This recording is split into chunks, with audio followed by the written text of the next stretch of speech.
Hello, beautiful people. Welcome back. Thank you for coming back. If you are new here, what up? Okay, so today we're going to be talking about how to fly Quasar, and more specifically, how I personally fly Quasar and what has worked best for me. People will probably disagree with me and say that this isn't the proper way to fly it or whatever, but this is how I found the most success and how I want to let you guys know how to fly it better.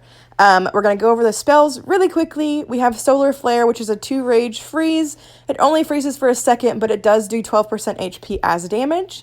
The next spell we have is Nebula Beam. It is a passive. Basically, when your breath damage is targeting towers or monuments, as long as you are actively targeting, it will ramp up your breath damage, but it does cap at 300%. So basically, you can get 300% breath damage for just targeting towers. The next spell we have is Event Horizon, which is a 1-rage invincibility shield. It is blue. You become invincible for 3 seconds. You gain 2 rage whenever you use it, and then it places healing marks whenever the shield ends on the towers, and when you destroy the towers with the marks, you get HP. And then Black Hole, you fly at 25% of your original speed. You are basically invincible for 3 seconds, and every second you do 20% HP as damage. All in all, I think this spell kit is very well rounded. I think he's a great dragon. He's going to be a great dragon for a lot of people. And I can't wait to see what you guys do with him.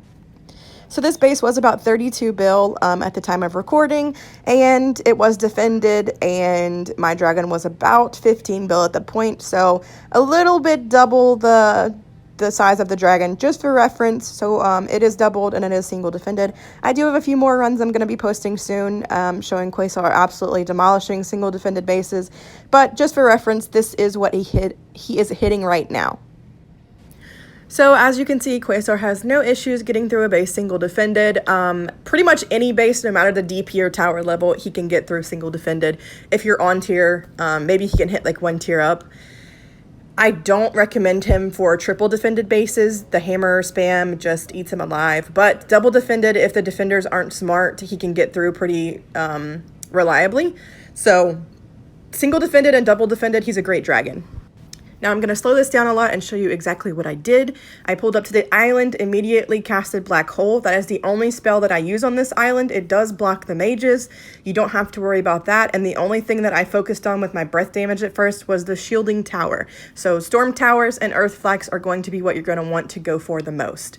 Now it gets a little bit trickier when you pull up to a long island, and I'll show you exactly what I do to get through most long islands. Now, really good defenders and double defended, it's going to be a little bit harder to do, but single defended, this is my play pattern.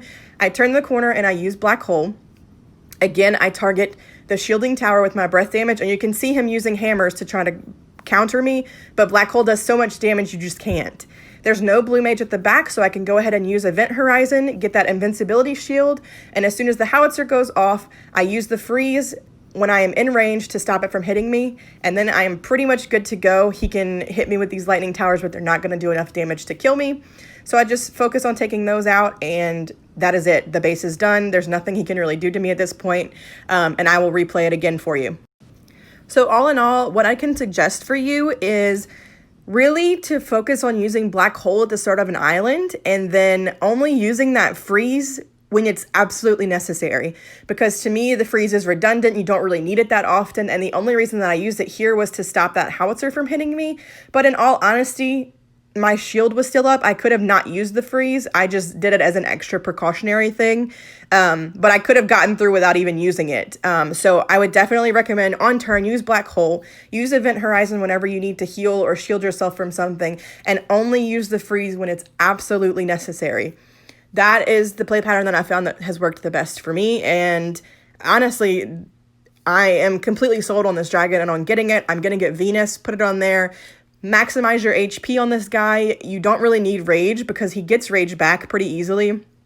You don't really need the attack on him because he has that 300% increase in breath damage, and all of his spells are HP based. So you're going to want to use as much HP as you can on this guy. And I'm not saying that rage or attack are bad to put on him. You can definitely put that on him if you don't have any HP runes. But as far as me, I'm going to put my HP rider, which will be Venus, and I'm going to put HP runes on him, and I'm going to steamroll everyone single defended. So I hope that this helped you guys out. Like I said, focus more on your black hole and your event horizon than on the freeze. Only save that freeze for when you absolutely desperately need it, and you will be good to go. And I hope you guys enjoy Quasar and love Quasar as much as I do. I think he is a fantastic warrior, one of the best that we've seen in a long time, and I hope you guys enjoy him as much as I did. Have a great day or night, wherever you are in the world, and I will see you in the next one. Bye!